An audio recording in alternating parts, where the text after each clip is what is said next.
Welcome everyone to the Community Outcomes meeting being held here at Plowland House in Wakefield, and this is the public facing live streamed meeting where the public can watch the police being held to account for delivery of the police and crime plan and the metrics and targets within that police and crime plan. And I'm really pleased today to be joined by members of the command team, and I shall allow them to introduce themselves. So good afternoon, I'm Russ Foster, I'm the Deputy Chief Constable for West Yorkshire Police, and I'm here representing the Chief Constable who sends his apologies. Thank you. Good afternoon, Ed Chester's Chief Superintendent at West Yorkshire Police's Operational Support. Good afternoon, Osman Khan, ACC, Local Policing and Safeguarding.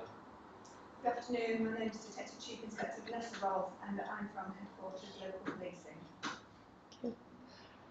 On my left. Hello, I'm Julie Reid, I'm the Head of Policing and Crime. And then we've got an officer supporting us today from the engagement team. I'm Paige Cowling, Engagement Officer. And then somebody sitting behind the camera making sure that everything gets turned on and off at the right time.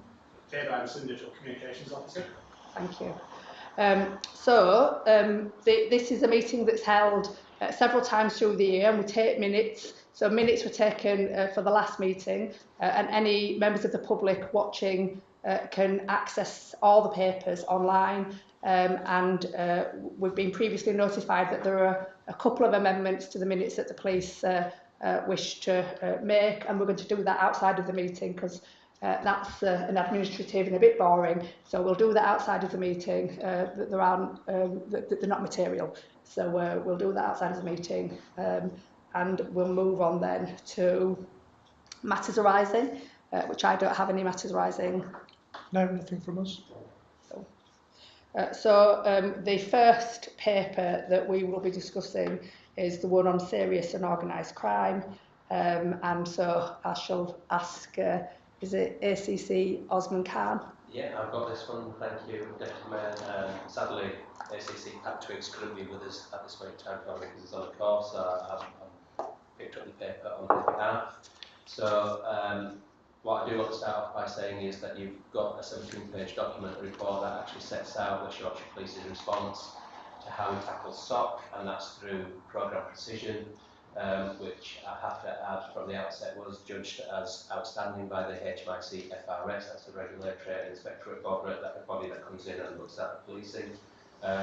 In the paper itself, we've got the vision and aims set out on page 1 and 2 and how this translates into delivery, and focusing on utilising newly adopted clear, hold and build methodology.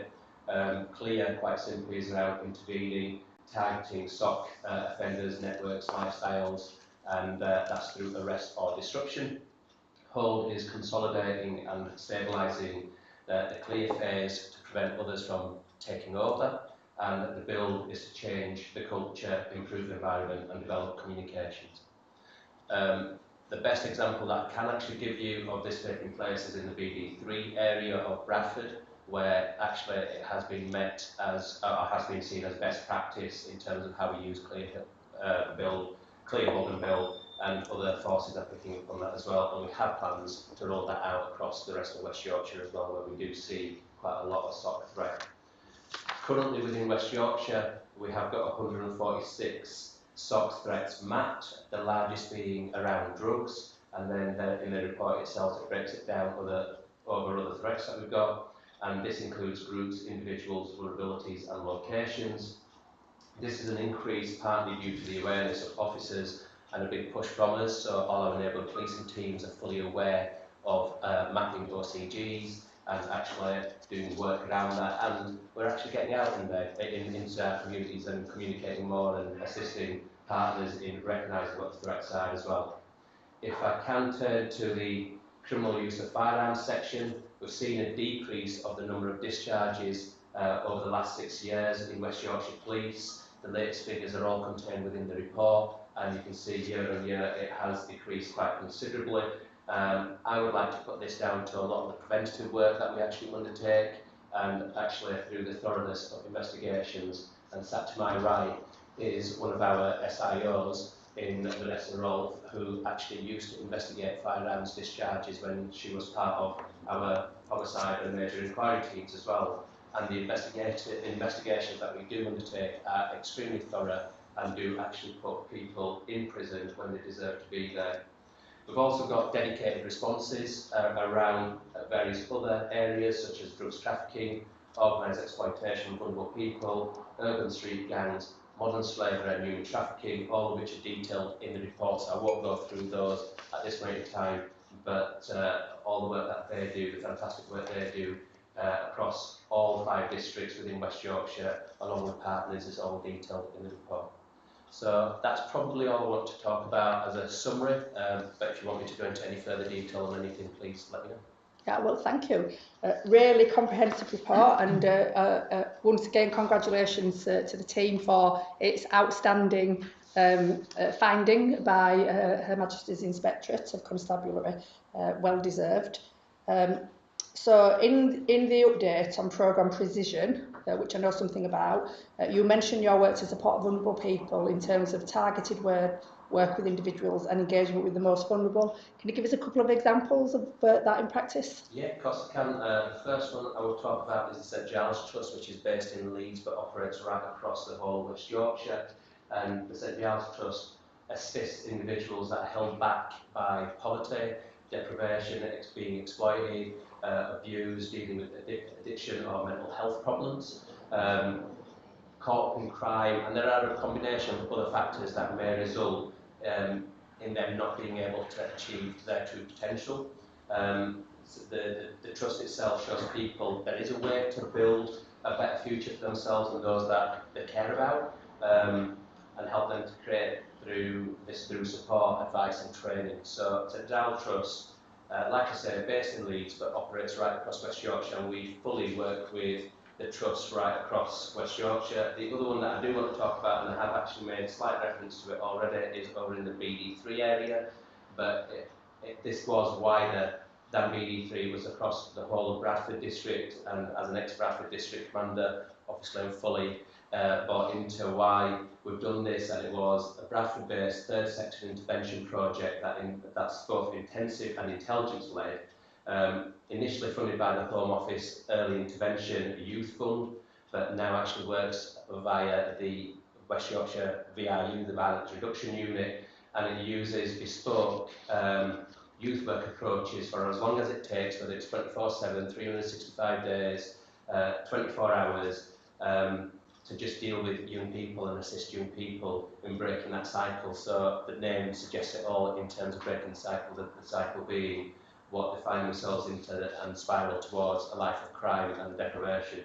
So it also seeks to understand and prevent harm being caused by developing upstream interventions, and we've also got youth workers present within the A&E department 7 days a week as well, just so that if there are people presenting to the A&E department, then actually they can be physically seen in a quicker fashion, a timelier fashion, just to support them. So there are probably a couple of examples. If you want some more, I can No, they're really good, thank you. I was really pleased to see the dramatic reduction in firearms discharging. Obviously, that's a brilliant thing that we should be celebrating. I just wondered if you'd worked out the percentage link to organised crime as opposed to, say, another reason, mental health or ASB or something else.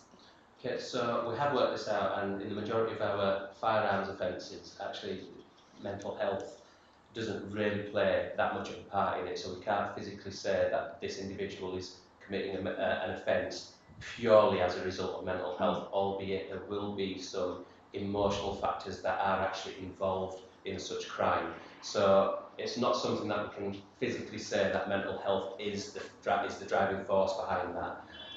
And not because I want to bring anybody else in, but Ed Chesters is our lead for our ops department within West Yorkshire Police, and that's something I'm sure he will back me up on. But what we do know is that actually gang-related crime does make up 18% of the suspects when we look at firearms offences within West Yorkshire. So that's 18% unique individuals unique linked suspects that make up either OCGs or USGs, which are urban street gangs or organised crime groups within West Yorkshire. So we do know that, but they are linked to 6% of the total firearms offences that we've had taking place within West Yorkshire as well. So I've given you two figures: 18% individuals that are linked to USGs or OCGs, linked to 6% of the firearms offences that have actually taken place. So in the main, it's individuals that we've probably not mapped, or we just don't have that detail or information being that they are involved in OCG related offences. Yeah, but once there's been the discharge, then you've got that data. Absolutely. And you can map them and do all the work that you need to do. Yeah, and that's something that I should add. We do debriefs of absolutely every firearms discharge, try to look at the links between the individuals that have done the discharge, the victims, try to draw it back in terms of how that individual became in possession of a gun or what the offences might be. So that's definitely something that we always look at. Yeah, brilliant. So the organised exploitation of vulnerable people by serious and organised crime offenders is a concern, especially regarding young and vulnerable people. The report highlights the true scale or activity can be difficult to determine and requires a whole partnership approach. In terms of those that you're working with, are they mostly pre or post arrest? And do you anticipate widening Operation Cuckoo into other areas?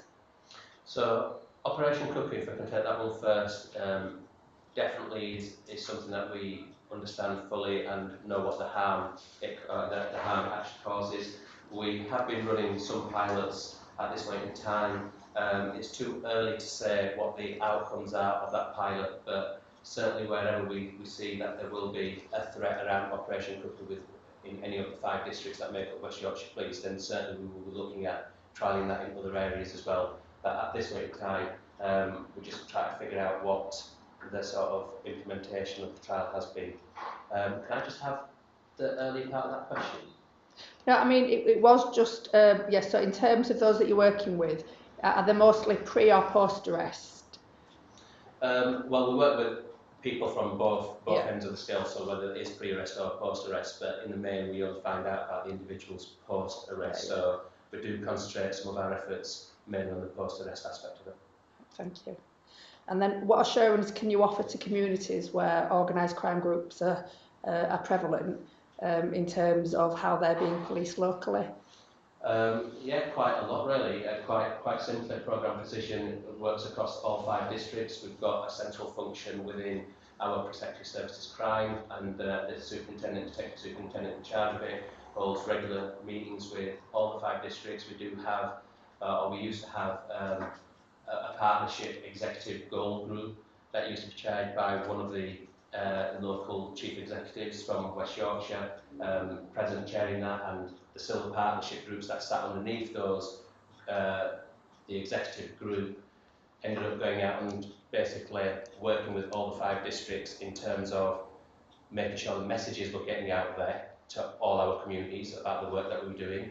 We were looking at how many people we were arresting, how many people we were deterring from crime, how many individuals were coming into our attention for being cuckooed, and that's something that actually continues. We do look at intensification weeks on a regular basis as well. So that's something that I do want to reassure all our communities that SOC is something that we actually take very seriously, and Programme Precision has actually been seen as one of the most outstanding areas of business that West Yorkshire Police is involved in. Yeah, and obviously, you know, for those communities who are worried about organised crime and guns on their street, and we're seeing more and more young people becoming exploited, you know, there is a partnership between the 2 offices in terms of our commissioning of services, the work of the VRU. I think maybe the gap is how we communicate that to the public to help them to understand the breadth and the scale of the work that's being undertaken with young people. Yeah, absolutely, Deputy Mayor, and one of the things that we are really keen on within West Yorkshire Police is to make sure that our neighbourhood policing teams are at the forefront of all the work that we do around Programme Precision, but we do link in with the VRU, we do link in with the Mayor's office as well.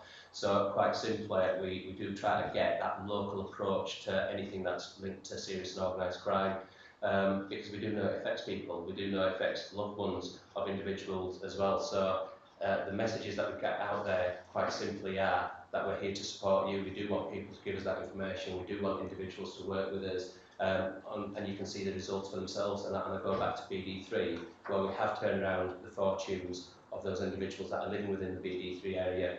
Crime has come down considerably within that postcode, and that's just through targeted work, utilising all our partners and making sure that actually neighbourhood policing teams are at the forefront of it as well.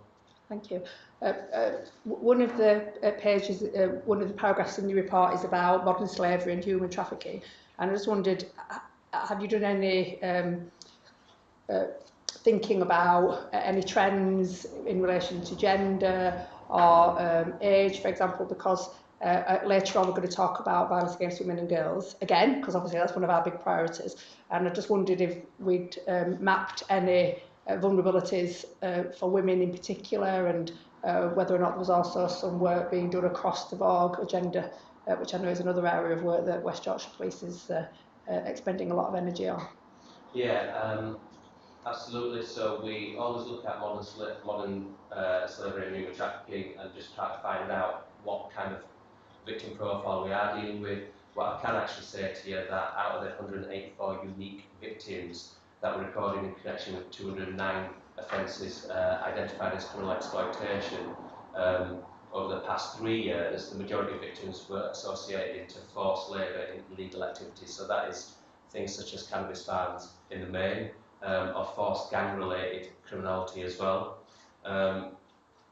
We do look at the ethnicity of those individuals and sometimes nationality of those individuals. So what we do know is that nationality was recorded for 90% of those intended victims, and the most frequently exploited individuals were from a Vietnamese background. Okay, so we are looking at the gender of those individuals. I can't give you the data at this point in time as to what that looks like, but in the main, it's mainly males that are exploited to a greater degree under the MSHT banner. Interesting. And obviously I do sit on the National Modern Slavery Network, in fact I chair it, so I do get quite a lot of that detail from the, I think is it Avon and Somerset who are leading nationally, so I get a lot of that data, and it'd just be interesting to understand if we're outliers or whether we're the same as the rest of the country. I can certainly get that data. Yeah, I can get it, but it'd be good if you got it as well. Great, thank you.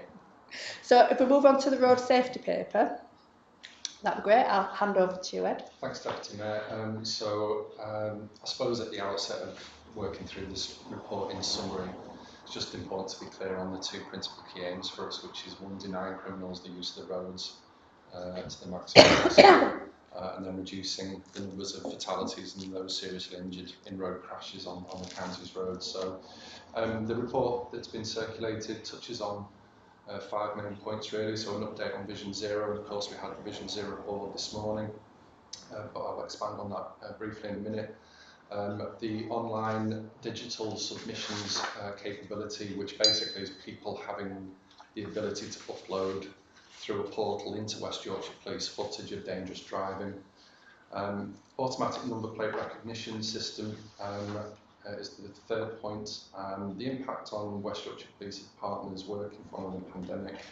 And then lastly, road safety partnership from our police perspective on behalf of the County of West Yorkshire. So in terms of Vision Zero then, so I suppose the key points to make are that it has an ultimate aspiration of reducing to zero those killed and seriously injured on the roads. With that comes a complex strategy involving partners primarily, and I think we were really clear this morning, weren't we, that there's an equal responsibility on partners, police and other agencies to come together and work more intelligently to help reduce and prevent those. Early stages, I think it's fair to say, but again, as we agreed, some real momentum behind that now in terms of people having the same vision, no pun intended, being able to sign up to that and work together intelligently to make sure that the priorities around that are progressed satisfactorily.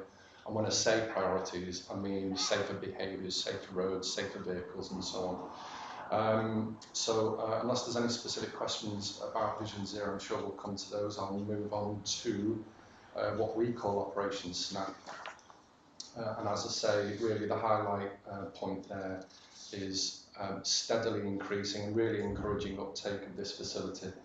I suppose being realistic about roads policing, we know we can't be there all the time, and as ever, British principles of policing, we do rely a lot on the public's eyes and ears to help drive our activity, and this is a 21st century methodology of doing that.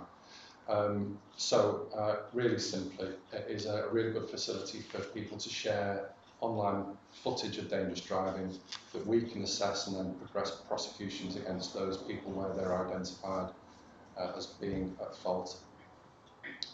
ANPR then, I suppose from a reassuring point of view, West Yorkshire, one of the nation's leading proponents of ANPR in terms of how we use it, what we do with it, just as valuable in terms of intelligence-led policing to target, and I will say target individuals who we know are causing trouble on the roads. In terms of intelligence task packages of those that we stop, and that's a really healthy return rate, we will routinely seize a vehicle or arrest an individual in between 70 to 80% of those instances. I think from my point of view, and this is something that we encourage both internally within the police and then wider across the partnership landscape, is that shared use of intelligence and information. The more we know, the better we can be, the more sharper our focus can be in bringing to task those that the public have concerns about. So NPR, I suppose, again, just to underline that reassurance, albeit there's a national project to standardise the system that policing uses, that's some way off being completed, but again, it's to give that reassurance that we aren't lacking anything in capability at the moment. Impact on the whole picture really following the pandemic, really quickly. I think we are back to normality, but we do understand that there were some efficiencies gained from the methods of working, whether that be virtual meetings online and so on, that enables people to come together quicker. So we haven't given that up, so there's been some actually valuable learning from the pandemic that we'll continue sharing and following. But no substantive lasting negative effects at this time. And then road safety partnership from the police perspective, again important to explain that Vision Zero drives the overall strategy. Sitting beneath that is a Safer Roads executive which coordinates the plan across the 5 districts, and then within each of those districts there is a really healthy operational group that works in partnership to deliver the objectives that hopefully I've already clearly outlined, and in some instances some really good examples of positive impact policing from Bradford, which is Operation Steerside, Coldsdale, which is Operation Hallmill, and then increasingly we're seeing all kinds of innovative practice such as the use of off-road bikes, which is producing really healthy returns against some of the issues that are really troubling for communities, such as the antisocial use of quad bikes and off-road motorcycles. So I think it's fair to say in that sense we are evolving and developing quite rapidly in response to public concern. They're the main headlines, so I don't know if you have specific questions. Yeah, I've got a few questions, and just on your last point, yeah. I'm really pleased that the Mayor's office, obviously alongside West Yorkshire Police, have put in a bid to government to try to bring in some money to West Yorkshire to address off-road motorcycle antisocial behaviour use, and fingers crossed that we get it. It's over £500,000, so yeah, got everything crossed. Yeah, so I know that the data for those killed and seriously injured for the period July to December 21 has not yet been published. Do we know why not? No, we do have that actually, and I think it was probably circulated too late for this report, but I can certainly share that with you. Yeah, and has it gone up again? I think, as we mentioned this morning, yes, and I think there was a roundtable acknowledgement that it is now a rising trend as we return to pre-pandemic normality. But I think it's important for us to acknowledge that it's going up, and that we all need to be much more vigilant, don't we? Very much so, yeah, which including. again brings it back to things like Operation Snap, where information from the public will be really important as we are back in that normality, and we're seeing pre-pandemic behaviour really. Yeah, and at the panel on Friday, the Police and Crime panel, Operation Snap was very warmly welcomed. We were really pleased to see that inclusion in the report. We just wondered, are we able to feed back to the public if we're able to successfully prosecute someone, can we tell the public who have given us that information that that's what we've been able to do? In individual cases? Yeah. Yeah, I'm not sure that we do. I can certainly explore the capability to do that. Yeah, I mean, I know it's capacity, isn't it? It is. I suppose when you look at the figures contained in the report, there are literally hundreds of cases that we're now progressing. But that's not something that we shouldn't discount, because I think each positive story that we can feed back just promotes the ability and the willingness of people. Yeah, I suppose you could do a link. You could do a link, that has all the outcomes. You could say just put all the information in one place, and then people can go and check it themselves, can't they? Retrospectively, and see whether or not they're, if they get a reference number, then that reference number is on that list, and then they can check it themselves, can't they? And privately in their own house, That's really important, I think, because it just increases the chances of people following their path in terms of providing us the valuable information. So. But anyway, just an idea there to keep engaging the public in, maintaining road safety, because I think that they're doing a great job, and we need to keep on telling them that. On page 13 of the report, you talk about some preemptive work you're doing to stop people drug driving, and I just wondered what that looks like, what kinds of things? Yeah, so I suppose historically we used to rely on field impairment tests, which was the ability of a driver to pass some on-street visibility tests, for want of a better phrase, imposed by an officer. Drug wipes gives a much more accurate way of testing for drug driving, the signs of which wouldn't always be immediately apparent. Absolutely, it's hard to overstate the importance really of what they give us. So the tests, or that rapid on-street test, gives a positive result, and we know that we've removed a clear and present threat from the road in that particular case. But we did experience some supply chain issues with the provision of those drugs wipes, so for a short period we had to be fairly considered about how we were doing that, but we were really clear that it wouldn't stop our enforcement activity. So in that case, we did revert back to traditional policing techniques in that sense, in terms of making sure we weren't letting offenders escape justice. Supply chain issues resolved, so we're in a really much healthier position now to get back to full throttle with that, and that's underpinned by the forensic capability, being able to support that, which is key, being able to turn the whole process around to make sure that offenders are being fed into the criminal justice system, not being lost within that. So a really quite expeditious system in play at the moment. Yeah, thank you. In terms of West Yorkshire Police pursuits involving high speed, as you might not know, but recently the Mayor was written to by the coroner about a very sad incident where someone died as a result of high speed pursuit. And clearly a really sad situation, and I know the public are really interested to understand how many of these there are. I mean, it might be too many for you to be able to adumbrate in this meeting, but what's the learning that happens after each of these high speed pursuits? Yeah, so generally speaking, each pursuit is debriefed within the police. If there is a serious injury or worse involved, then that is referred to our professional standards department, and in some cases to the IOPC. So I think in fairly simple terms, the scrutiny and transparency around that is really clear and thorough. From a learning point of view, we are constantly feeding into driver training and the skills and abilities and learning of our staff, which includes control room staff, just to be really clear on that, because every pursuit is relayed through to our control room. That is monitored by highly trained individuals who will make professionally soundly based judgment calls on whether a pursuit ought to continue or be aborted. So we have that constant risk assessment of an ongoing pursuit.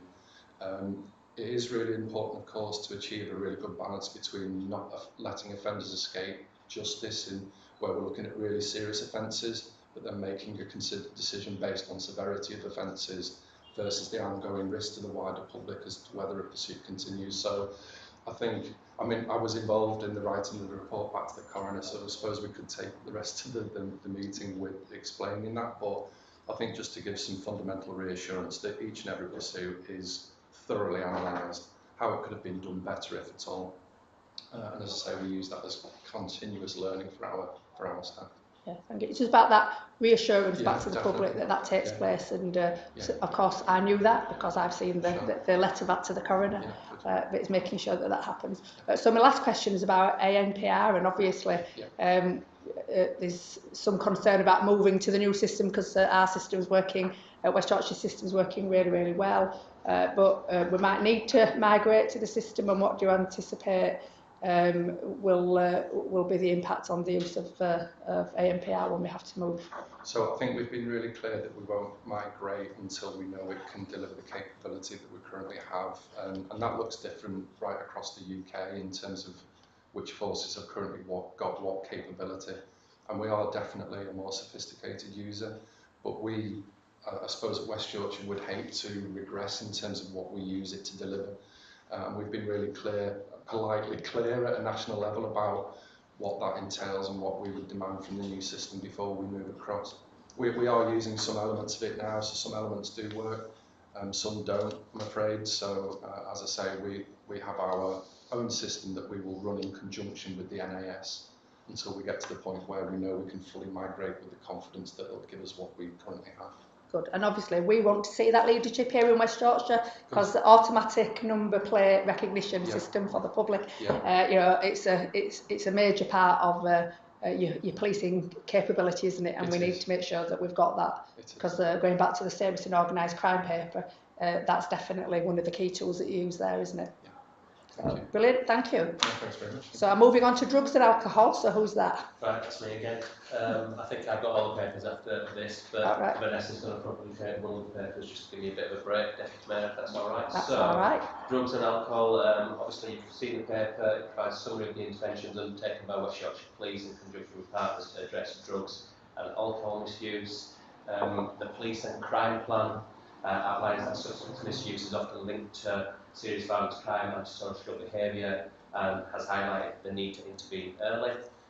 Between April 21 and March 2022, we had 8,259 drug offences, the majority of which are related to possession, just short of 6,000 offences. Over the last year, we've had in excess of 8,593 opiate users, 101,461 non-opiate only, so that's likely Class B offences, 1,197 non-opiate alcohol users, and then 4,254 alcohol users in treatment services across West Yorkshire.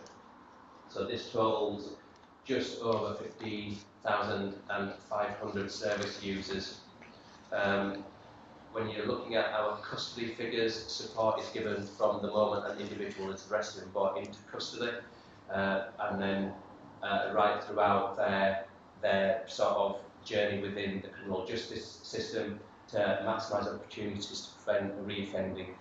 So we utilise two criteria to perform tests. The first one is an offender aged over 18 or over has been arrested for a trigger offence. So trigger offences are offences such as theft or robbery, or where an inspector, and this is the second criteria, an inspector can authorise providing they have reasonable grounds to suspect that the use of Class A contributed to the offence.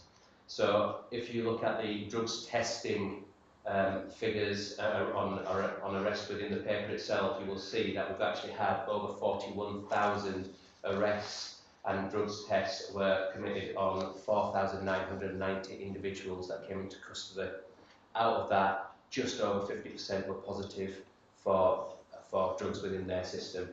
The paper itself gives a breakdown by district per month as well. I don't intend on going through that because it is in the paper, but there was an issue with testing kit availability during January and February of this year, so that's one of the reasons why the figures are slightly lower, and that was as a result of drugs testing kits not being available, which was a national shortage.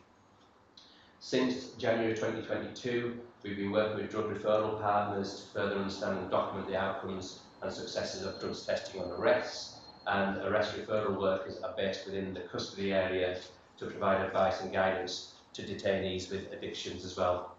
We've also got liaison and diversion teams, and that's a service who conduct assessments regardless of testing status, and they intend to improve health and criminal justice outcomes for individuals that have complex needs within their offending behaviour. Prior to release from custody as well, all our detainees undergo a pre-release risk assessment, and this includes considerations around drug and alcohol addiction as well. So as you can see, whilst they're with us in custody, throughout that whole period, they are actually being tested and spoken to and offered some form of support for drugs or alcohol. We've also looked at integrated offender management, and we've moved to a new national refresh model for IOM, which is designed to focus on neighbourhood crimes as well. And we focus on offenders that cause the most harm to communities, because we do know, sadly, that certain individuals will cause more harm based on some of the addictions they may have as well. We've looked at registered sex offenders and DA perpetrators, and they have been removed from the core IOM function, and they now have a separate dedicated offender manager team that looks after them as part of the safeguarding teams. I have to say that IOM teams continue to have access to Buddy GPS as well, so this is the tagging system, so we do actually know when actually perpetrators are committing offences, and that's under the 32 tags funded by the Home Office as well, and it can be paired up with a victim clip which triggers an alert if a tag comes in within a predefined proximity as well. The paper itself talks about drug-related data, drug-related deaths, which sadly is the highest that we've known it at this moment in time. But that's not just unique to West Yorkshire, that's also happening right across the whole of the country as well. Within West Yorkshire, the increase of drug poisoning deaths is at 87%, which is, like I say, one of the highest that we've got.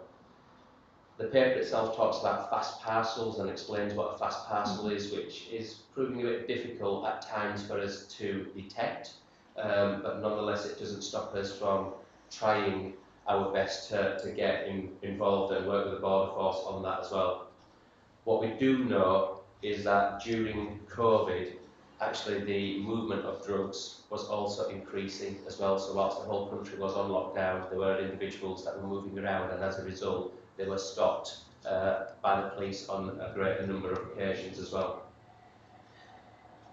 Our neighbourhood policing teams know that actually drug and alcohol is linked to antisocial behaviour, so are fully aware of the issues. A lot of the teams have got problem-solving appearances in place, and all our PCs, PCSOs on the teams are fully trained up as well. They'll go out in the communities and we'll try to work with our communities and try to tackle this problem. So that's, again, a quick summary. Deputy Mayor, on the drugs and alcohol paper, if there's any questions, I'll happy to take them. Yeah, so can I just ask you about, did you say that there's been 41,000 arrests and 4,000 have been tested? That's right, yeah. So were 4,000 tested because only 4,000 met the criteria on page 3? Or were only 4,000 tested because that's the capability that you had with them? No, that's because they met the criteria. Well, it could be. Like I say, in January and February, we had a shortage of testing kits, so we didn't really test certain individuals that would have met the criteria. But those that have been tested would have met one of those two criteria that are So you're confident then that the other 37,000, notwithstanding January and February of this year, didn't meet the criteria and that's why they didn't get tested? I can't say that I'm confident on it. I didn't think you would be able to, but I just thought I'd ask the question. Yeah, there will be individuals that do meet that criteria and for whatever reasons might not have been tested. But that's the figures that I can currently give to you. So these are the ones that were tested. Yeah, I'm just thinking about, you know, the prevalence of drugs is so, it's so high, isn't it, that only 4,000 to 41,000 people meeting the criteria. Seems quite low to me, just under 10% seems quite low. Yeah, so I want to celebrate the fact that we've obviously increased the testing since the last com that we discussed it, and that's great news. You know, but still more work to do, I think, is the message. Yeah, absolutely, and with over 50% testing positive, we do know it works, and then actually we can but it also means that of those 37,000 that didn't get tested, many of them won't have been eligible under the criteria, of course. But even if 4,000 or 5,000 were eligible, 2,500 of them would have been banged to rights. They would have been taken out the streets, and our streets would have been safer. Just saying. Yeah, I agree. I think there's a lot more work that we can actually do there, so with testing. So on page 4,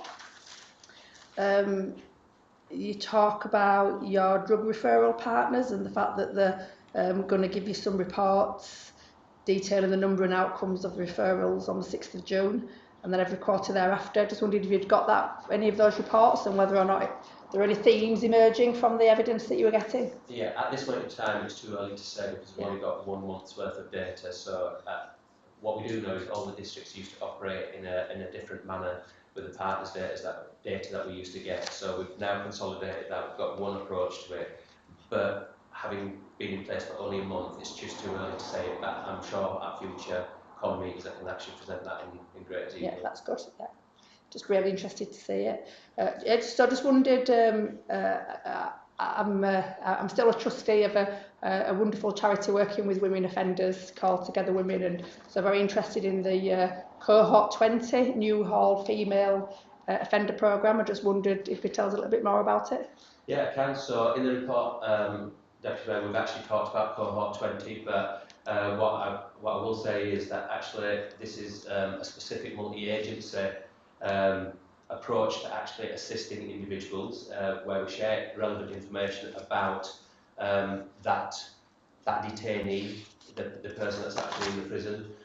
We look at a bespoke action plan for each individual. There's a pre-release meeting with the women to ensure an effective release plan and appropriate support is in place, and that includes support from LMD as well. There's a specific intervention plan put in place including drug and alcohol support, social workers, housing, liaison, diversion and offender management, and we use specific tactics to assist in managing re-offending as well, including electronic monitoring. We are working with up to 20 individuals, so the numbers are a bit low compared to what we would like to work with, but that is quite simply about capacity and capability at this point in time. But it's actually the ones that are the most vulnerable that we are working with. The success of the programme will obviously result in further work being undertaken in the future. And again, that's something that I can come back in the future to talk to you about in greater detail as well. Yeah, thank you. On page 6, on your drug-related data, you talk about numbers increasing across all the districts, with cannabis being making up 70% of all drug offences. Have you got any explanation for this, why it's gone up across all the districts? Is cannabis always been at about 70%? Is that a different figure? Has it changed? Well, a couple of things that I would actually say as to why it's gone up is, one of the things that I've already alluded to is the fact that during lockdown, when people were supposed to be at home, if we did actually see more vehicles on the road, they were actually being stopped on a more regular basis. It's simple as that. What we do know is during COVID, one of the crime types that didn't really go down was drugs, because more people were involved in drug supply and possession of drugs. So that's one of the reasons why we've actually seen an increase in crimes being recorded, because I think we were more prone as well, whilst other crime types were lower. And then the other aspect of it is, I'm not sure if you've heard of Operation Manetti, which was an NCA-led operation where we were looking at encrypted mobile phones, and that has resulted in further or a lot more details coming through of OCGs and individuals that have not been mapped and their criminal behaviour, which has resulted in further crimes being recorded as well. Yeah, I think it was in the press last week. Right. So, which I read. And just really concerned and worried, as many people will be, to see the rise in the use of cannabis in sweets for children and young people. And, you know, are we doing any targeted work to try to stop that? I mean, I presume it's the dealers who are turning sweets into cannabis, or is it the children themselves? Do we know? Well, we've got no evidence to say that it's children themselves at this point in time. What we do know that there are a lot of sweets out there that are cannabis-infused sweets. One of the trends that is coming out is the fact that it's more American-based sweets that are actually hitting the streets of Bradford, West Yorkshire and wider afield as well. And that was reported in the press recently also. So we've certainly seen our share of that. All our neighbourhood policing teams are linked into it, as are the precision teams right across all 5 districts. And what we are actually doing is looking at if there are certain shops that are selling those. We're looking at running certain operations on those shops. We are looking at whether we need to take targeted action against certain dealers as well. We are mindful that this is targeted towards younger children, because all they are seeing is sweets, and some of the things that we are doing is around the comms around this, the media around making sure that people know where they're buying sweets from are from reputable sources rather than some individual stood on a street corner or wherever they might be, because obviously you want to make sure that you go into a reputable shop to buy those sweets to keep yourself safe as well. But we are certainly getting all our neighbourhood policing teams out there to take targeted approach or targeted action against individuals and unscrupulous shopkeepers as well. Yeah, but it also links back to the serious and organised crime paper, doesn't it? Because actually, we need to disrupt the supply. How are they getting them into the country? If it's an American idea, are they American or other country sweets? Are they coming in internationally? Is it part of this fast drugs that you talked about? Scenario where they're bringing them through, shipping routes and the post and all the rest of it. So it's mind-boggling, isn't it? All the routes in. It is, yeah, and that's one of the reasons why we will work with the Yorkshire and Humber Regional Organised Crime Unit as well, and other law enforcement agencies to make sure that we are, or we can be, one step ahead if we can. Yeah, and obviously the Mayor's office would be very happy to be part of any campaign that you want to run to alert children and parents and communities to this terrible scourge, and to put everybody on the front foot, because I'm sure many parents are not even aware that this is a thing. So our office will be very disposed to supporting any police campaign that you want us to support in this regard. Thank you.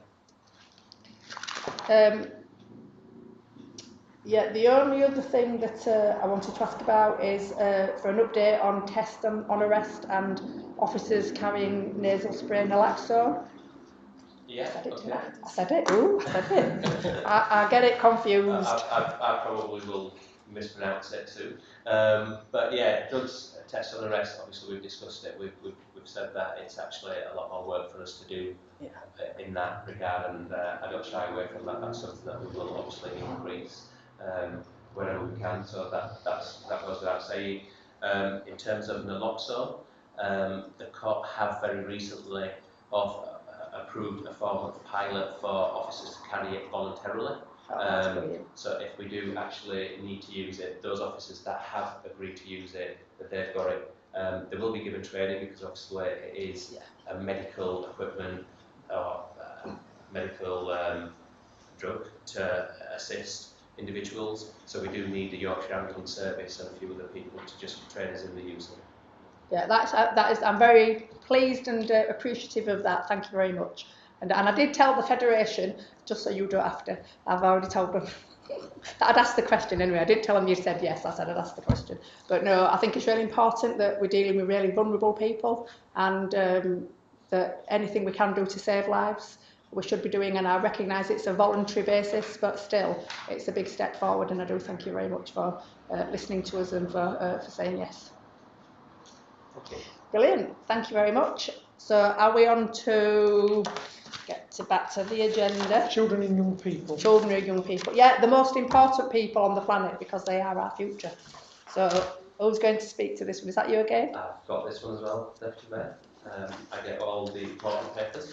Well, this is probably the most important that you'll ever have.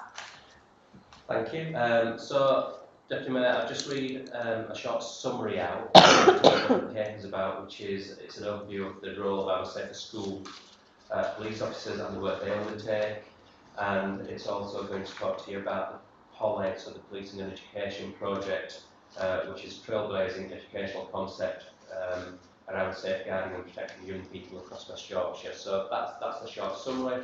What I will actually do is just give you a bit more detail on that now. So currently within West Yorkshire, there's 38 SSPOs, that's Safe School police officers, in 56 educational establishments across 4 of the 5 districts. Collardale sadly doesn't have any, but that's because the threats are not there in Collardale the same way that we might identify them across the other 4 districts. And it is, and I have to say that actually all our Safer School officers are on a 50-50 funding basis as well. So We know that this is all broken down in terms of how many, the funding is broken down into how much time each safe school police officer spends within that school, and they deal with incidents ranging from bullying to individuals probably that are targeted by CSE and other types of offences. So they are there to advise, they are there to take times, and they're also there to assist and support the teachers. We've also created a series of educational inputs called Intervention 22, and this provides information on the risks and consequences of the incident that they were involved in, along with support, advice and guidance. And all our SSPOs proactively deliver educational inputs and safeguarding messages and look at diversionary activities as well. Now, one of the schools that I was at yesterday over in Keighley, the Safe Schools officer was present during actually a talk on effects and racism, and it would be remiss of me to say, Deputy Mayor, that you weren't there as well, because you were there. You were taking part in the same input that I was. So they do look at diversion activities outside of school. For all our schools and all our PCSOs, they are aligned to every primary school within West Yorkshire. So that's regardless of whether there is funding in place for it or not. So every primary school within West Yorkshire will have a PCSO aligned to it. And this forms part of our early intervention and prevention work as well. We do look at a schools engagement newsletter to keep schools up to date with new resources, training and inputs, and we do also have a schools toolkit that basically looks at the inputs that Safer Schools officers and PCSOs give. On top of that, we know we've got in one of the districts cyber PCSOs as well, so these are a team of PCSOs that just look at cyber crime, cyber bullying, cyber enabled offences, so that's something that they will do. Our schools force education liaison officer links in with nearly all the schools within West Yorkshire, talks to them and sees what activities we can get involved in or how we can assist. If I can turn to PolEd, so you know quite a lot about PolEd already. This is our opportunity from the policing and obviously your office to enhance partnership working between education and policing. It's a comprehensive programme, custom-made resources to focus on key themes right across age ranges from primary school right up to further education, and it supports children and young people throughout their whole education, looking at roughly 444 schools out of 1,206 schools in West Yorkshire that have signed up to it. It's currently hosted by Leeds City Council on their website, but we are looking at a standalone platform at some stage as well. But we do also have an assistant principal from Leeds City Academy that assists with the programme. We are looking at a bit more around media and marketing for this aspect of it, just so that we can get the message across. And I have to say, it's a free tool to any school within West Yorkshire. And one of the things that we are looking at is signing up more schools as well. Brilliant. And obviously, the Mayor wrote to all of those 1,200 schools at Christmas last year, asking schools to sign up. And I think when she took up office, there were about 36 schools had signed up, and 440, I think, together. I'd like to think that we've both led to that increase, and we'll continue to do so because it is a great tool. But we'll come on to that in a moment. So obviously I was with you yesterday in Keighley, working with those brilliant Bradford schools and those amazing young people who were very challenging, rightly so. And I met the schools liaison officer there and saw some of the brilliant work that was going on. So it's just really good to see it in action, and all the and the young people were saying sometimes she comes in and takes people out and they didn't know why, and we had to explain that actually that's because areas of safeguarding or concern might have been raised, and the children will be taken out so that that proper support can be put in place. But sometimes it'll be because there's some concerns about behaviour, conduct, maybe some pre-criminal activity, and I just wondered what happened in those circumstances. So again, it goes back into we don't try to criminalise children where we don't have to, and that's one of the reasons why we've got the Safe Schools officers and PCSOs involved with the schools, because if it is something that we can intervene in early and prevent it, then why would we not be doing that? You've already touched upon the fact that children are our future, and they certainly are our future, so if we can prevent that from happening in terms of criminalising children, then that's the steps that we will take. We do know, sadly, on some occasions that we do need to investigate offences that might be committed by children within a school setting, and we will do that. We will do it in conjunction with the schools. We will work with the schools. We will try to safeguard every individual that's there, but we also look at involving appropriate adults, parents, guardians, just so that they know what's going on as well. The focus has always got to be on how do we actually prevent something from taking place again in the future, and we also look at intervention 22 wherever we can, which is around changing that pattern of behaviour. Yeah, thank you. And just for anyone listening from the public, the Mayor and I did ask about child queue, for example, and just to reassure the public that a child would not be searched in school in West Yorkshire. A child would be taken to a police station, and an appropriate adult would be informed, as would the parents. So just for that reassurance, because that triggered my memory. How are we ensuring all our work in schools is trauma informed? So we are currently working with an individual called Emmeline Irving, who works for the West Yorkshire Health and Care Partnership. So I'm not sure if you've heard of Emily. I know her very well. Yeah. Right, okay, brilliant. And she's pulling together a package to basically pass out as training for all our Safer Schools officers, and we'll look at whether that can be passed out to all NPTs as well, but in particular PCSOs will be getting that. We do actually have a neighbourhood policing team 2-day training package, so if we can put an element of that onto that training package, then even better for us. But definitely all our Safer Schools officers and PCSOs are getting that training. We are looking at probably that training for the Safer Schools officers being in place by the end of summer. So by the start of the next school year, they should all be trained up, because we do recognise it's extremely important to deliver trauma training to officers so they know what people are dealing with. Yeah, brilliant. And then just back to Pollard, obviously the Mayor's incredibly supportive of Pollard, as am I, and if there's anything that we can do to keep increasing the numbers of schools. In fact, we were touting for business yesterday on your behalf at the school that we were in, and if we can do anything else to get more schools to sign up, then obviously we will. And if you got any ideas about things we can do together, then please do tell us, and we'll be really happy to work with you to get people signed up, because it's it's the only one in the country. It's here in West Yorkshire, and we don't want the children of today being the offenders of tomorrow. And if Pollard can be useful in delivering that objective, that aim, then all the better. Thank you. So are we going to do Vogue? Yes, please. Okay. That's me, Deputy Mayor. So I'm the Deputy Board Leading Force, working closely with Detective Superintendent Lee Berry, and I'll give you a summary of where we're at currently with the Vogue strategy, violence against women and girls. So firstly, we've got a really strong foundation in West Yorkshire. The Vogue strategy is working really well with great partnership with West Yorkshire Police, the Violence Reduction Unit, and the West Yorkshire Combined Authority. As you know, we launched the Vogue Strategic Delivery Plan on the 15th of December 2021, and it's supported by the Police and Crime Plan, the West Yorkshire Violence Reduction Unit strategy, as well as the West Yorkshire Countryside Safety of Women strategy, which is in development by the WICA. And this collaboration highlights the importance West Yorkshire places for Vogue, and it puts us in a strong position to start making tangible change through the unequivocal prioritisation, if I could say it, of Vogue. And we really are leading the way nationally. We're one of 3 exemplar forces in the country with Kent and North Wales, and that gives us extra funding for training, which I'll come on to. But we really have been able to do some pioneering work which attracts interest from other forces.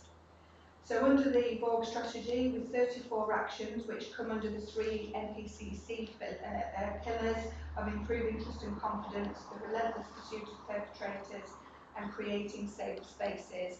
And these are driven through our 4 strategic plans where we're held to account with updated actions. Improving investigations is a key focus in the police, and we are using Vogue offences to drive business and improve performance. And the identification of hotspots for public space, Vogue and vulnerability offences is also in development. Lessons learned from our effective and efficient deployments against serious violence crime through evidence-based deployments is the intention of the hotspot analysis to help local and force assets to proactively patrol these areas, and we're hoping to use ops and districts and Genlock where there is serious violence crime. We've applied to the Home Office for funding for that so that we can have targeted patrols, and we'll get the feedback for that in July 2022. So I mentioned the exemplar force status, and we've had collaboration with the other exemplar forces, Kent and North Wales, which means we've been able to get secure some really good training. And we've already had, or in the process of having, training on misogyny, victim blaming, trauma and compassion fatigue, training on stalking victims and investigations, training on so-called honour-based abuse and forced marriage, domestic abuse, the spiral of sexual abuse, and media and communications. And in fact, tomorrow we've got Professor Jane Monkton-Smith in West Yorkshire to she's host good. a conference. Yeah, I know you're a fan. I'm a big fan. And she's going to talk about her groundbreaking research into coercive and controlling behaviour. So the conference is being hosted by West Yorkshire Police, but will be attended by officers and staff from 6 of the 7 regional forces, as well as statutory and non-statutory partners. So I'm really looking forward to that. I'll give you where we're at, just some highlights under the 3 pillars. So the first pillar of building trust and confidence. We've got a new mandatory iLearn product that's been delivered to the whole force for all officers and staff. And this iLearn will cover workforce culture, behaviour, and cover the topic areas of abusive position, sexual purpose, sexual harassment, and use of social media, and the code of ethics. Relentless pursuit of perpetrators, as well as our investigations, which I'll come on to. We've got a perpetrator most wanted dashboard being created to allow us to focus against those who are causing most harm with bold offences. And moving on to pillar 3, creating safer spaces. The adoption of the Home Office street tool, safe street tool, has seen nearly 500 reports generated since September 21, and nationally West Yorkshire recorded the 9th highest use to date, which is great. The volume now allows an analytical product to be produced that is shared with 5 neighbourhood teams to allow police and partner-led problem-solving events. Oh, brilliant, thank you. Summary. Any questions? Yeah. So on page 2 of the report, you refer to crime types such as rape, serious sexual offence and domestic abuse being scrutinised to help to understand strengths and areas for improvement. Can you tell us a bit about how that scrutiny is being undertaken, and also where victim feedback is included in that scrutiny? So I'll take this first question, Deputy Mayor. Yeah, of course. If you want to take the questions after that. So quite simply, Deputy Mayor, we've obviously touched upon HMIC, FRS before. I'll touch upon them again. They've actually been out, they've looked at our governance processes, they've looked at the oversight of investigative quality, and the only reason I'm taking it on, they've taken this question on is because Vanessa is actually our lead for investigations within the force, so she's the Chief Inspector that's in charge of it, in terms of improving the quality of all our investigations. Quite simply, she's got a team that work with her. We look at our governance structures. Vanessa chairs a meeting every single month where she holds all the districts to account around how they look at investigations against. It's a governance group that she has. Quite simply, I have been out to 4 out of 5 districts last week to look at their local accountability meetings as well, and that also features how individuals are conducting investigations, whether we're using the appropriate bail or release under investigation tools that we've got, and then that also feeds back into what is a force accountability meeting as well. So we have got a clear focus on rape and sexual offences. It does feature quite heavily in absolutely nearly all our crime types. We do actually have a specific reassurance board and also a protecting vulnerable persons board, which does have a standalone element on board of violence against women and girls and the offences that are committed there. And we do look at different strands, so Vanessa's already touched about pillars 1, 2 and 3, and that's featured quite heavily on it as well. So I think that's probably what I would say. Is there anything that I've missed that you want to add? We've also got the RASO improvement group. So that's been running for over 12 months now, and as you know, the WICA attend that as well as IDVAs and ISVAs, and that's still developing. I'm now going to invite CPS and SART to that, as well as joining the West Yorkshire Sexual Violence meeting to prevent duplication and align that work. And that meeting focuses the victims' needs to improve confidence, trust and satisfaction. So, and the independent board scrutiny panel as well. I think that's important to be mentioned, to be launched imminently. It will be attended by relevant partners and stakeholders involved in the victim's journey, including representatives from SARC, victim support, CPS, IBIS and ISBIS, police and other relevant partners. And that will run quarterly and review 5 cases, 1 from each district, and that will focus on borg offences that have been subject to no further action, so that we can ensure that investigation and outcomes are victim focused. I think that's really positive. Yeah, that's brilliant. And how do the voices of victims get incorporated into all that? Yeah, so we've got the IAG as well, so we're imminently introducing the borg IAG, and the victim's voice is something that we've really pushed. We've got an investigation campaign running, we're in the middle of it this week for 3 weeks, and that's one of the key themes that we've run throughout the campaign is the victim's voice, making sure that people record what the victim wants. And we've had a video that goes out today actually of a victim of a historical sexual offence that has explained how she was treated, and there's some really good learning points that come from there, some positives and some really good learning points for officers to take from. So the victim's voice is really, really important. Brilliant. So you chair these monthly meetings that ACC CAN has talked about. What concerns have you got? What concerns have been raised? Are there any themes? Are there any things that you think, oh, need to take this back to? The themes from the dip samples that we do monthly, some of the themes are the basic stuff that aren't getting done, which creates this and has a consequence later on. So, for example, officers showing body-worn video in interview and making sure that that is done, and give the perpetrator to give a rationale for what they've done, and then that will go to CPS, and CPS will make sure that that's been addressed. So there's some of the issues, and then they're taken back. We look at rape outcomes, we look at the performance, and it's taken back, and we also have that's a strategic meeting, the investigation governance group. We've also got a tactical group, the investigations meeting with inspectors to drive the performance at a tactical level. Thank you. And in the report, you also talk about tracking attendance times against key crime types. So which of these key crime types, and have you got any themes about how long it's taking you? Are you within the expected timescales? Yeah, so this is something that we've been really pioneering, and the crime types that we look at are rape, serious sexual offences, domestic abuse, so-called honour-based abuse, forced marriage, and child sexual exploitation and abuse. And we look at the initial attendance in the past 24 hours, 7 days and 90 days. And we're using this, the technology to better understand how we're responding to these borg offences. A timely response means quicker support for victims and perpetrator management. So we don't have any other forces that are doing this, but we do share it through a national meeting that Detective Superintendent Berry and I chair. And we're looking at identifying the outstanding logs to drive daily business through the district morning meetings. And we're also looking at a VOG qualifier on the calls that come through our web storm, so we can quickly identify them. So each day on this report that is still developing, because it's work in progress. It's work in progress. We're also hoping to have the outstanding logs so that districts can deploy to them much quicker. Oh, good. Well, hoping to hear more about that as it gets embedded and it develops. That's brilliant.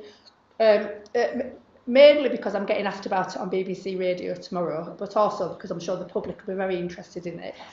Really interested in the public spaces protection order in Bradford. Just like to know a little bit more about that. Is it still ongoing? And are we going to roll it out anywhere else? It was also raised on Friday by the chair of the police, the new chair of the police and crime panel. So I'd love to please her, as I do, obviously, because she holds me to account. Yeah, just wondered if it was something that we were going to do elsewhere. And have we got any feedback from the, the women and girls of Bradford? So this is nothing but a good news story. So this was great. In March 2019, a council-led initiative that the police have used to innovatively but ethically enforce powers to address street-based issues proactively. So one of the prohibitions is shouting or swearing or abusing, threatening or otherwise intimidating, including by the use of sexual language or making sexual suggestions, which is where the VOG strategy comes into play. And last year we know that the university campus, some of the women were feeling unsafe and given some concerns, so we use uniform patrol for reassurance and engagement, but also proactively playing officers to witness behaviours and obtain wider intelligence picture of what was happening. So in that time there have been 20 breaches of the Public Space Protection Order and 13 of those were for VOG offences. We've shared this success with the VOG Task Force nationally, who are really interested in it, and we've shared with other districts to target street-based crime. And Detective Superintendent Tanya Wilkins will be on Calendar News tomorrow talking about this, which obviously. And I only get the radio. And what's that about? It's great. It's really, really successful. And are we planning to take it to other bits of West Yorkshire? Yeah, absolutely. We've shared it with other districts through the IGG meeting that I chair, and pushing other districts to mirror that. Yeah, no, and I think it's a brilliant idea, and obviously if it makes people feel safer and it makes people think about what they're doing, then I think it's a great thing. Absolutely. Brilliant. Yeah, so the very last question is about, before we have a break, we'll have a short break. I was at an event last September with the Chief Constable, and they talked about domestic abuse crimes that had been reported as being at just over 63,000 people, which was 175 per day. And said that sadly women and girls from ethnic minorities were more likely to be victims of sexual assault and sexual abuse, but were less likely to report it. I just wondered, did we have any more up-to-date figures? Had we done any more analysis into that? The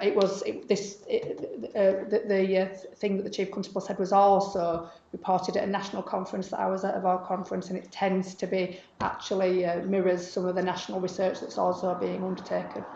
Yeah, and we're also looking at some research in West Yorkshire, which I'll come on to. But going back to your question about the figures, if we look at the last 12 months to April 22, there were 75,735 domestic incidents reported. That's 207 per day, and that's resulted in 60,670 domestic crimes, 166 per day. And the likelihood of being a victim of domestic abuse, comparing gender, ethnicity, and age, shows that the highest rate is for black people, as there are 22.6 black victims per 1,000 population when you break it down. And this means that black people are 1.4 times more likely to be a victim of domestic abuse than white people. People from a mixed ethnic background are 1.3 times more likely than white people to be a victim of domestic abuse, whilst Asian people have a similar likelihood to white people. So not good reading, but what are we doing about that? Well, the West Yorkshire Violence Reduction Unit has conducted 6 focus groups and consultations with women and girls from across West Yorkshire.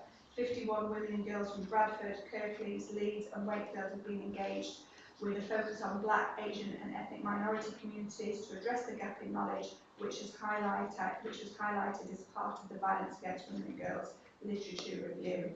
And West Yorkshire Police are intrinsically linked with this work, and will use the findings to help develop our approach and future work. And just to reassure you, Deputy Mayor, as a result of that data, we submitted a bid through N8 funding for better academic research to better understand the reasons why and how we can improve this. And I can give you the question if you want on that we've asked of that. No, that's great. And obviously, again, I offer my support, and the office has got contact with numerous black and minority ethnic individuals and organisations working with black minority ethnic women, and we would be very happy to share those contacts to help you to, obviously not in breach of the GDPR, but we'll find a way of accessing those women on your behalf if that's what if that would be helpful. That would be really helpful. Yeah. No, brilliant. So that was really helpful. Thank you very much, and it's great to see the progress that West Yorkshire is making on the VOG agenda, something again very close to my heart, and congratulations to you and to Lee and the rest of the team for all the work that they're doing. And we're going to take a short 5-minute break now, and thank you very much.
Thank you. So we're on to the last paper of today's Community Outcomes meeting, which is the Safeguarding Report. Thanks, Secretary. This is a paper that's obviously been down to the COM on several occasions before, so I'll just give you a brief summary of it. We do have our FORCE PVP, that's Protecting Vulnerable Persons, a strategic plan. That also has a number of practical plans sat underneath it, which is around CSEA, abuse and neglect.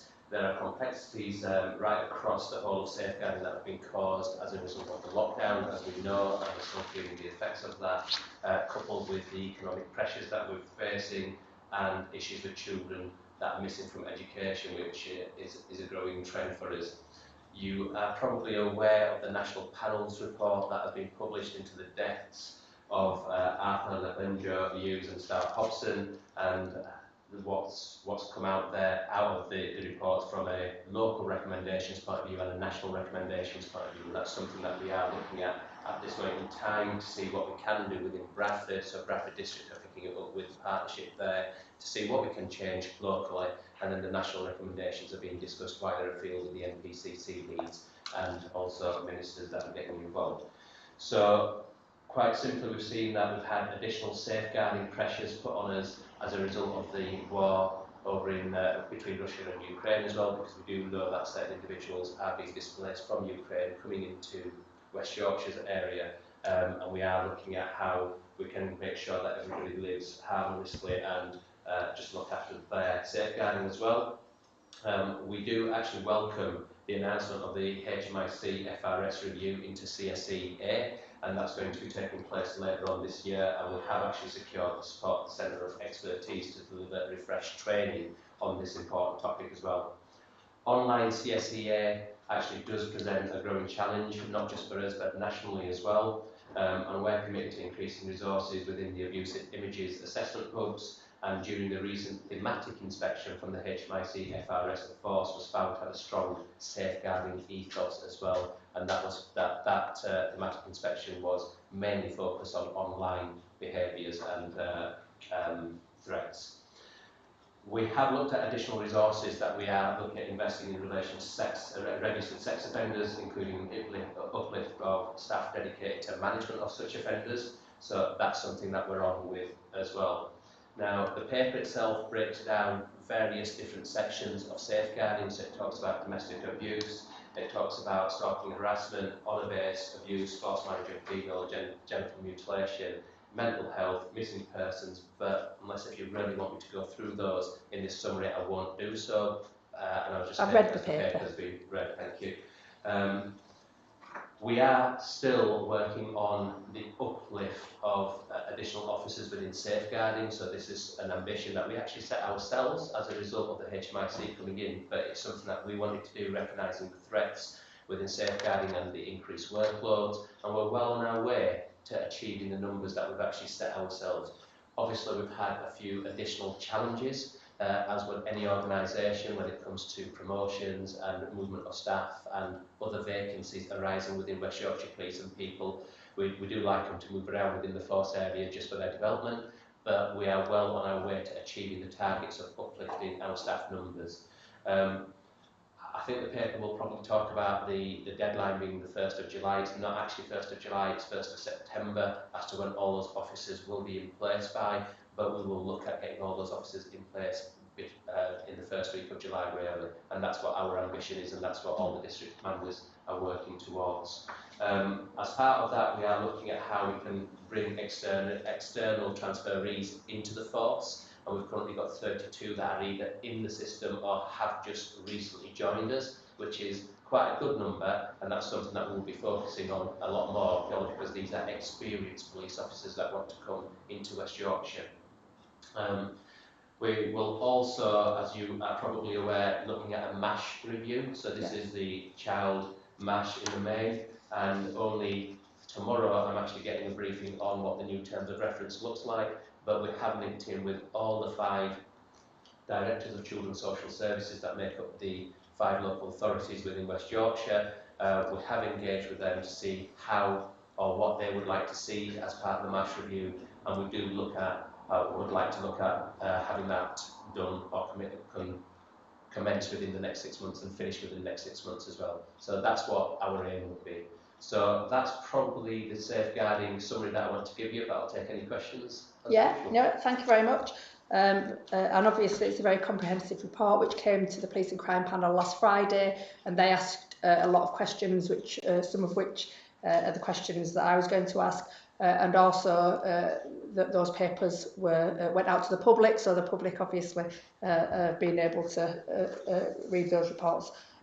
Just on the Arthur, Hakeem and Starr Hobson National Report and the recommendations, it's great that they're going out, the local recommendations are going out to Bradford. I think you didn't mention the rest of West Yorkshire. Are they going to be shared across all of the West Yorkshire local authorities so that learning can be shared within the county? Yeah, definitely. So the local recommendations are unique to Bradford in some ways, purely because there are certain safeguarding practices that took place within Bradford. So that will take place within Bradford, and the local district commander is on with that. But what I have been doing over in the last week and prior to that when the report did come out is I have shared that report with other district commanders right across West Yorkshire Police, so they're fully aware of it. I know we have a DCS's meeting as well, so the report does go back into that meeting to be discussed. So yes, that report will be shared with everybody across West Yorkshire, because we do operate as a West Yorkshire Police rather than just specifically Bradford District Yeah, just because Police. you didn't mention others, and I thought that's an opportunity missed if we don't have those, that learning together. Yeah, brilliant. You talked about the MASH review, another question that was raised by the panel, and now you've answered the question that the Chief Constable couldn't answer, which is 6 months, because they asked about the time frame. So I will pass that on to them, thank you. Then regarding West Yorkshire Police's application to take part in the national pilot for domestic abuse prevention orders, can you explain a little bit more about how DAPOs support victims, how they help to prevent further offending from taking place? Yeah, so currently we have something called DVPNs and DVPOs, which is Domestic Violence Protection Orders, but the DAPOs that will be coming in, which is Domestic Abuse Prevention Orders, actually takes the strongest elements from the DVPO N's and O's, combines it with both civil and criminal powers, and actually you can swear it out within criminal or civil court as well. So it's a more preventative power that's coming in, but it also has a penalty with it where you can actually get arrested, and the fines are bigger as well, but there is a rehabilitative element to it as well. So the DAPOs are a trial period. We're actually waiting for more detail on this from the government as to what it means. There's a number of forces that are put in for volunteering to run the pilot. West Yorkshire Police is one of those pilots, one of those forces. So it will strengthen our approach to domestic abuse, where the victim needs additional protection, but it is a civil and criminal power. Brilliant, thank you. Yes, so I was going to ask you about the so-called honour-based abuse, FGM, etc. But that was really thoroughly covered by the panel on Friday, and Chief Constable was able to answer many of those questions. And again, that's all live streamed. So if people are really interested, then please do go on to the Police and Crime Panel website, where you'll be able to see that in full. And similarly, we talked about the Suicide Prevention Coordinator, but we didn't talk about it in relation to how that role will support neighbourhood policing teams and the family liaison officers in their interactions with families affected by suicide.